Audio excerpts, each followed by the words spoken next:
Bien, nos encontramos con la presidenta de la Sociedad Nacional de Minería, Petróleo y Energía, la señora Eva Arias. Bienvenida al programa. ¿Qué tal, Jorge Juan José? ¿Cómo están? Mucho gusto Bien, estar bien, acá. flamante, Presidenta, por primera vez en toda la historia de la sociedad. Así Y es. bienvenida también. Muchísimas gracias. Así es, Muchísimas desde gracias. acá deseamos que se puedan reforzar las cosas buenas que se han hecho y mejorar algunas otras que hay que meterle de repente un poco más de fuerza, pero estamos seguros que es un sector que, por lo menos desde acá, sabemos que para el futuro del país es muy importante. Eva, queríamos preguntarte sobre algunas declaraciones que han habido sobre las proyecciones en lo que es inversión en lo que es la minería, el sector minero, ¿no? Se hablaron de 10.000 millones de dólares, me parece que ¿cómo ves esa perspectiva para los próximos años? ¿Crees que se puedan lograr, no se puedan lograr? Bueno, lo que sí tenemos es una cartera que es bastante importante, ya son algo más de 54.000 millones de dólares solo en minería. Tenemos como 9.000 en hidrocarburos como cartera y 6.000 en temas de electricidad. Si vamos al tema de minería, las inversiones, si las tomamos como punto de vista anual, han ido creciendo. El año pasado, 8.500 y pico de inversiones en minería, solo en el año 2012. Ahora, ¿cómo vemos el año 2013? El tema específico de todo lo que se invierte en el año con respecto a equipo comprado, inversiones hechas en exploraciones, empresa por empresa, rubro por rubro, no lo tenemos obviamente previsto en una forma, si quieres tú, al detalle, porque es información que las empresas van alimentando para tener estas estadísticas.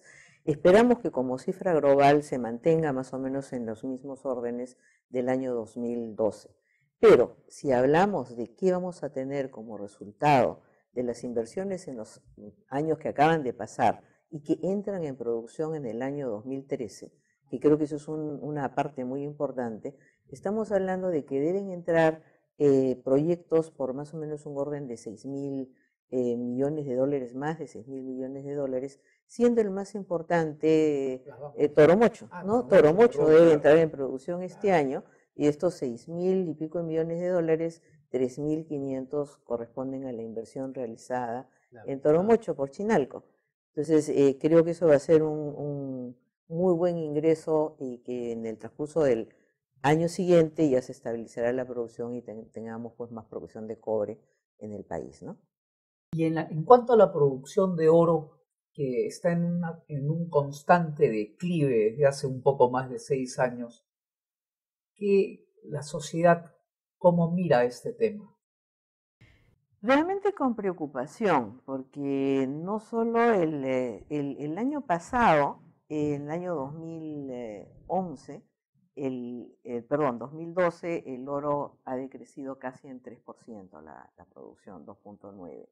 En enero de este año, claro, no podemos decir es una tendencia con un solo mes, pero ha tenido un decrecimiento de 25%. El decrecimiento se ve principalmente por la reducción en la producción de Yanacocha y también de Barrick. Recordemos que Barrick tiene la mina Pierina que está ahí en los últimos años de producción y como es natural, esto va decayendo en cuanto a leyes, en cuanto a cantidad de mineral que se puede, o de finos que se pueden extraer, ¿no? Ahora, el tema preocupante es que los proyectos no llegan a consolidarse. Por ejemplo, el Yanacocha tenía previsto su crecimiento en base a proyectos del área, de la zona de Cerro Quillis, influencia, Minas Conga, ¿no? Están durmiendo exactamente, el sueño de los y justos. están, como tú lo dices, durmiendo el sueño de los justos, en una forma injusta, dicho sea de paso, ¿no? Lo único que se puede decir es que el yacimiento está, que es un yacimiento importante, el de Conga, que estamos perdiendo una inversión de casi 5.000 millones de dólares, Sí. que el Cajamarca y el Perú necesitan que esa inversión salga adelante. Y ahí habría que esperar que entre la cordura y que realmente nos demos cuenta de lo valioso para el desarrollo de la región y del país, que es el que estas inversiones se pongan en producción. Entonces, todos hemos sido testigos de la evolución de Cajamarca, de antes de todos los problemas de Conga con lo que es ahora, y por otro lado, al sur del país, como Arequipa mejora su situación gracias también a las inversiones mineras, ¿no? Entonces sí nos preocupa el decaimiento. Son dos balances completamente distintos. Claro. La vez pasada tuvimos de invitado a Carlos Díez Canseco y nos hablaba de los antiguos mineros, ¿no? Entre ellos está tu padre, ¿no? Bueno, una lista de forjadores de esa época. Y hablábamos de diferentes cosas, ¿no? Y entre ellas se hablaba de la diferencia que hay entre los mineros de hoy en día y la diferencia que hay entre los mineros de antaño. Si bien hay muchas cosas positivas, ¿qué crees tú? Si bien sabemos, porque lo vemos, que hay ONGs antimineras, hay temas políticos metidos en esto, gente que quiere reelegirse como Santos o que quiere hacer una campaña, al final sabemos todos que la minería es el futuro del país, la minería responsable, ¿no? Pero, ¿qué ves tú porque siempre hay que hacer un mea culpa, ¿no? ¿Qué ves tú en lo que es los mineros de hoy en día? De repente falta un poco de comunicación en algunas cosas, de repente, o de repente no. ¿Qué es lo que opinas? Yo creo que estamos comparando dos realidades totalmente diferentes. O sea, en la época de mi padre y de los mineros de esos años, la conexión que había directamente con la zona donde trabajaban, donde se desarrollaba la mina, era muy, muy directa. El tipo de minería que se hacía en ese entonces también era diferente. O sea, no tenía los volúmenes ni la velocidad que se tienen hoy día. La tecnología no existía, eso era otra realidad. Y en ese momento las relaciones con las personas eran mucho más directas, eran de persona a persona. Los tiempos no eran los mismos que son hoy día. Hoy día estamos frente a una realidad en que la tecnología ha cambiado mucho, la rapidez con que se desarrollan los proyectos, se construyen los proyectos, se empiezan la producción, pese a que los trámites demoran, que hay un problema que tenemos que resolver en cuanto a rapidez en obtención de permisos, licencias y todo lo que necesitamos para operar. La rapidez que hay ahora en todo eso tiene otra velocidad a la que teníamos en ese momento. Forma de trabajar. Las comunicaciones son diferentes. Entonces, lo que era una relación personal sin interrupciones, un diálogo sin ruidos, que era lo que se producía antes, permitía una mejor relación. Hoy día con las comunicaciones puede haber una excelente comunicación y pueden haber extraordinarios programas de responsabilidad social como que los hay en minas que tienen un cuidado especial en mantener todos los estándares, todos los grados de responsabilidad en general ambiental, social, financiera y etcétera. Sin embargo, hay grupos de antimineros que utilizando también la tecnología interrumpen el diálogo. Hoy día con los celulares todo el mundo sabe qué está pasando en todas partes, al igual que con el internet. Entonces, si tú tienes una comunicación adecuada y viene alguien y empieza a hacer ruido, tu diálogo se corta. No es posible mantener el mismo grado de comunicación. Es un componente que te... Claro, entonces que yo te perturba, creo... que te distorsiona. Exactamente. Entonces yo creo que la interferencia de grupos antimineros tiene muchísimo que ver en la dificultad que hay de interrelacionarse con las personas. Otra cosa es también, que es un tema que tenemos que trabajar como país en eso, es el nivel de educación que tiene nuestro pueblo en general, que tiene que mejorar bastante, y eso nos va a permitir inclusive poder tener explicaciones más sofisticadas con un grado de comprensión más alto de parte de todos. Nuestra actividad, como estamos también tan alejados de las urbes, no es fácil que la persona citadina o la persona que no ha tenido un contacto directo con la actividad la conozca o la entienda bien. Y claro, ahí hay un esfuerzo de comunicación que hay que hacer y que dicho sea de paso, ustedes colaboran bastante en eso, ¿no? Si bien es cierto, Eva, que mucho ha cambiado de esa minería de los años 50 a la fecha, también lo es que han cambiado mucho los precios de los minerales y este hecho ha originado que prolifere mucha minería ilegal e informal. ¿Tú crees que en ese sentido el gobierno está en el rumbo correcto? al haber dado un camino de formalización, al haber creado el SENACE, al haber dado la ley de consulta previa y el reglamento, es un camino correcto? Vayamos por partes, o sea, en el tema de la minería ilegal e informal y los dispositivos del gobierno para lograr una formalización, me parece que es el camino correcto. O sea, no solo da las pautas de cómo llegar a la formalización, sino que además también tiene los mecanismos para castigar o para erradicar la minería ilegal o la que no se termina formalizando. Que dicho sea de paso, la formalización de todas las actividades económicas debería ser hacia donde vamos como país, o sea, no solo en minería, en comercio y en todo aquello que finalmente no sea formal. Los otros elementos, y bueno, para terminar el tema de la minería informal, realmente yo creo que los esfuerzos del gobierno en este sentido hay que respaldarlos. O sea, creo que son importantes, creo que el país los necesita, creo que es una tarea enorme que no solo implica nuestro sector de energía y minas, sino implica, es más transversal, implica SUNAT, implica una serie de otros organismos estatales y merece todo el respaldo. Ahora, si vamos a los otros aspectos, me hablaste de consulta previa, de no sé si mencionaste SENACE, sí, hablemos con consulta previa, pero a mí me gusta que se tome como conjunto, consulta previa, ordenamiento territorial y zonificación económica y ecológica, que al final son tres herramientas que como cualquier herramienta, si las usas bien, te va a llevar a que las cosas se hagan mejor, pero si las usas mal, puede llevar literalmente a paralizar el país o a paralizar determinadas actividades del país. Si esto se politiza, por ejemplo, y se usa la bandera de la consulta previa, la consulta a la población, antes de que se desarrollen los proyectos, termina siendo peor. Termina siendo peor. Entonces en eso hay que tener mucho cuidado y tener las ideas sumamente claras para saber de qué se trata.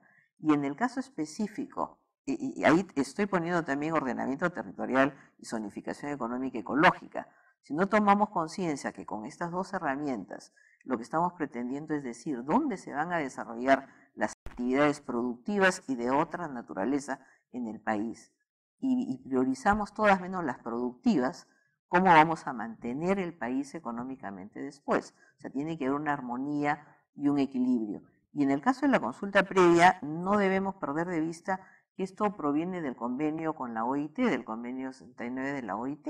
Entonces, sin origen laboral, para evitar abusos con poblaciones vulnerables de naturaleza laboral. Y tiene características, las poblaciones consultables, que tienen que ser cumplidas. Pues, características étnicas, idiomáticas, culturales, territorialidad. Entonces, no es de que todos estén en esa misma categorización para que les sea aplicable la consulta previa. Y la situación actual sí crea un nivel de incertidumbre. Y repito, estas tres herramientas mal utilizadas pueden realmente frenar no solo el crecimiento del país, pueden impedir que pasemos del crecimiento al desarrollo. Eva, cuéntanos un poco sobre los planes de la sociedad. De hecho, has asumido la presidencia hace poco, pero digamos, ¿cuáles son las ideas que tienes para desarrollar lo que viene, ¿no? Estamos en tiempos donde, por ejemplo, hablando un poco más regional, Chile se paraliza por temas de energía, en minería, ¿no? Perú tiene algunos problemas pues con estos temas sociales, mal enfocados, diría yo, y por supuesto con gente que está en contra de la minería y en contra del país asusando, ¿no? Son tiempos complicados, ¿no? Entonces, ¿cuál va a ser esta estrategia? ¿Cuál va a ser estas metas que quieres tener en tu presidencia? Primero tengo que decir que realmente para mí es un honor estar en el gremio y estar en la posición en que estoy, que me siento muy cómoda por la calidad de personas que están tanto en el consejo directivo como en las vicepresidencias. Creo que hemos logrado constituir un equipo de trabajo que es afiatado, que es interesado en el desarrollo de nuestro país. Entonces creo que cualquier dificultad que tengamos va a ser mucho más fácil de ser enfrentada con esta sensación de unidad y de equipo sólido que tenemos al interior del gremio. Ahora, ¿cuáles son los principales temas? O sea, hay obviamente una lista muy larga de tareas, pero quisiera básicamente focalizarlo en 3 aspectos. Uno es el tema del código de conducta. O sea, queremos fortalecerlo, queremos hacerlo más firme, creemos que un código de conducta bien estructurado lleva a comportamientos mucho más elevados en todo sentido de las empresas, y por ende eso es lo que queremos para nuestros asociados. Tenemos desde hace mucho tiempo el código de conducta, pero queremos enfatizarlo aún más, queremos asegurarnos de que efectivamente esté cumpliéndose a cabalidad. Otro tema que es sumamente importante es impulsar las inversiones en los 3 sectores que tenemos agrupados en el gremio. Y para esto hay que emprender diversas tareas. Tenemos que velar y contribuir para que nuestro país sea competitivo y de esa manera, como hablábamos antes, atraer las inversiones a nuestro país. Y para eso tenemos que apoyar y contribuir en lo que sea necesario para no perder competitividad en ningún aspecto. Para eso hay muchas tareas nacionales adicionales que hay que hacer, las que no solo competen al gremio, pero que como gremio tenemos que apoyarlas para que así sea. Finalmente, el tema tal vez más difícil que enfrentar es el tema de la gobernabilidad. O sea, hemos hablado de conflictos y esos conflictos realmente tenemos que ver la forma en que nuestro país haya paz, haya armonía para poder desarrollarse. Si nosotros como país, nosotros creemos que tenemos que tener por lo menos 4 variables para que podamos desarrollarnos como país en forma adecuada. Tener la estabilidad económica, la estabilidad jurídica, estas 2 no tenemos ningún problema. Tenemos que tener estabilidad en las reglas de juego, pero también tenemos que tener un clima social adecuado, tenemos que tener paz como país.